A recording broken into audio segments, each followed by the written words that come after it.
When you're 5'8", 160 pounds, a two-star recruit in high school, and on a community college football team, your chances of making it to the NFL are nearly impossible, but not for Tank Dell. Tank always dreamed of playing football at the highest level, but had many obstacles to overcome along his journey. The tiny Houston Texans receiver continues to defeat the odds and become his quarterback's Stroud favorite target. But how did he do it? How did Tank Dell get to the NFL after literally being overshadowed by other receivers in the 2023 draft? Well, here's the story of Tank Dell's journey to stardom.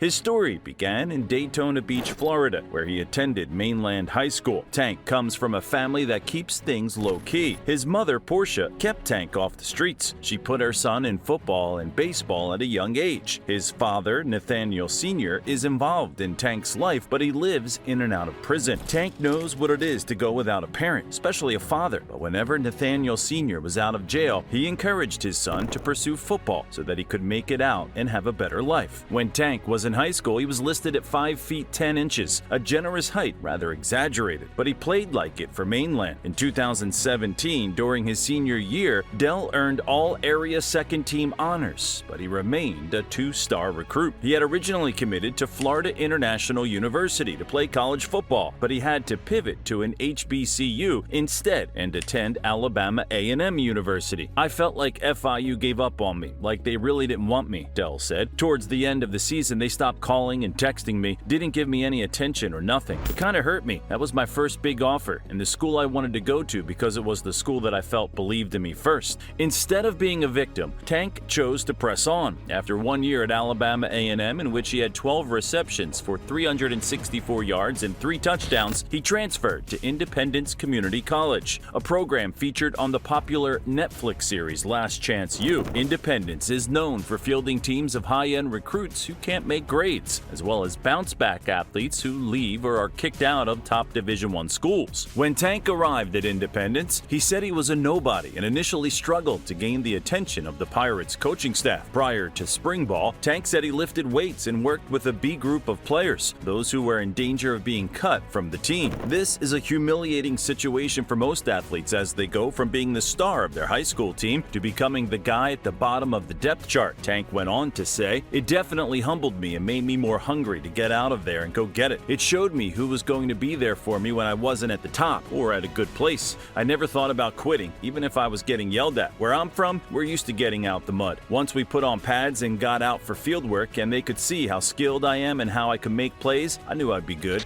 This type of mentality and determination is what set Tank apart from his peers. By the end of the spring, Independence coach Kiyoshi Harris knew they had a special player in Tank Dell who would be the Pirates' go-to guy. In his lone year at Independence, he had 52 catches for 766 yards and 8 touchdowns. It was good enough for him to get noticed by a bigger school. Tank transferred to the University of Houston in 2020. In his first year at Houston, he led the team with 29 receptions for 428 yards and 3 touchdowns over 8 games. In 2021, he again led the team, but this time he put up big-time numbers. He had 90 catches for 1,329 yards and 12 touchdowns. Tank was able to get another year of eligibility in college, so he returned to Houston in 2022 and again increased his stats to new heights. He pulled in a whopping 109 catches for 1,398 yards and 17 touchdowns as a 5'8", 160-pound threat. A strong finish to close his collegiate career, but would it be enough for NFL teams to take a chance on him?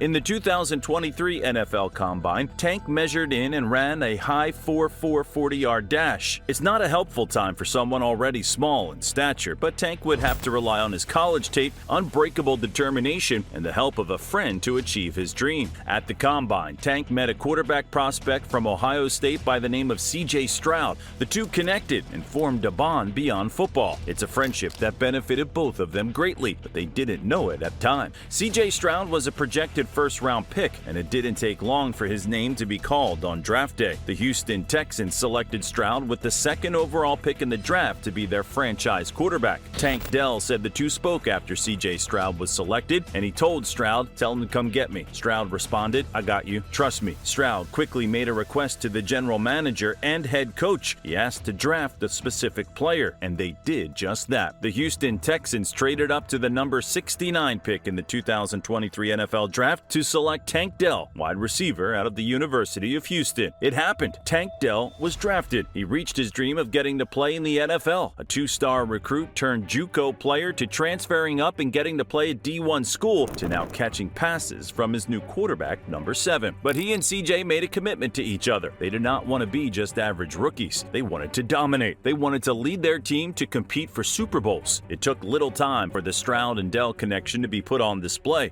In week 2 of their rookie seasons, Stroud threw the ball to Tank 10 times. He caught 7 of them for 72 yards and a touchdown against the Colts. In week 3 against the Jaguars, Tank Dell caught 5 passes, but he turned those into 145 yards and another touchdown. Several weeks of little action and injury kept Tank from the spotlight, but then in week 9 versus the Bucs, Tank had a big day. 6 grabs for 114 yards and 2 touchdowns. In week 11 against the Arizona Cardinals, Tank caught a career-high 8 passes for a career-high 149 yards and added another touchdown to his season. In Week 13 against the Denver Broncos, Dell suffered a fractured fibula and was ruled out for the rest of the season. He had surgery to repair the fibula the next day. He finished the season with 47 catches for 709 yards and 7 touchdowns, which was among the rookie leaders at the time of the injury. Early in the 2024 offseason, Tank went home to spend time with his family back in Florida. But then, all of a sudden, some breaking news took place. Tank Dell got shot. He sustained a minor injury to his leg during a shooting at a pool party in Sanford, Florida. Dell was an innocent bystander in the incident, which saw a 16-year-old arrested after shooting 10 people.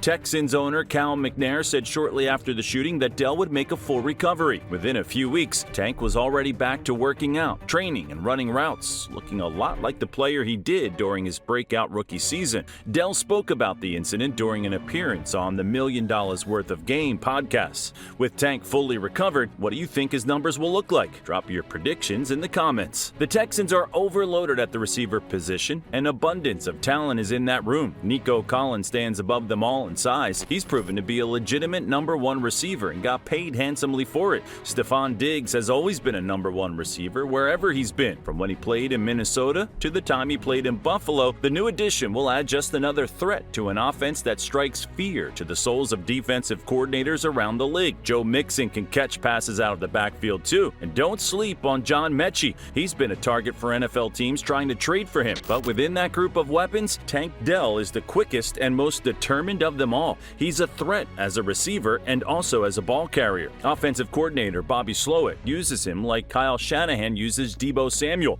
It makes sense because guess who taught Slowick how to scheme and call an offense? Kyle Shanahan. Bobby Slowick started learning and working with Kyle all the way back in 2011 when they were both with the Washington Redskins under Kyle's dad, Mike Shanahan. Slowick was with Kyle in San Francisco too, so the Texans' offense is in good hands as long as Slowick is with the team. Hopefully, by the time he gets a shot to lead his own organization, C.J. Stroud will be equipped enough to stand on his own and lead the Texans' offense. C.J. is in a prime position to enter the top 5 conversation amongst all NFL quarterbacks. Tank Dell will have a lot to do with that over the years. The relationship between Tank and C.J. will be vital to their continued growth as players and as a team to reach their goal of playing in Super Bowls and coming out victorious. Out of all the weapons Houston has, who's your favorite? Is it Tank Dell or one of the others? You'll see a lot of number 7 to number 3 highlights all over the field, and it's exciting because both players were doubted and hated along their journeys to NFL stardom. The duo is just getting started, and they're working hard to do something that has never been done before in Houston. That is to bring home a Lombardi trophy. Now you know about Tank Dell, you're going to want to know about this other player.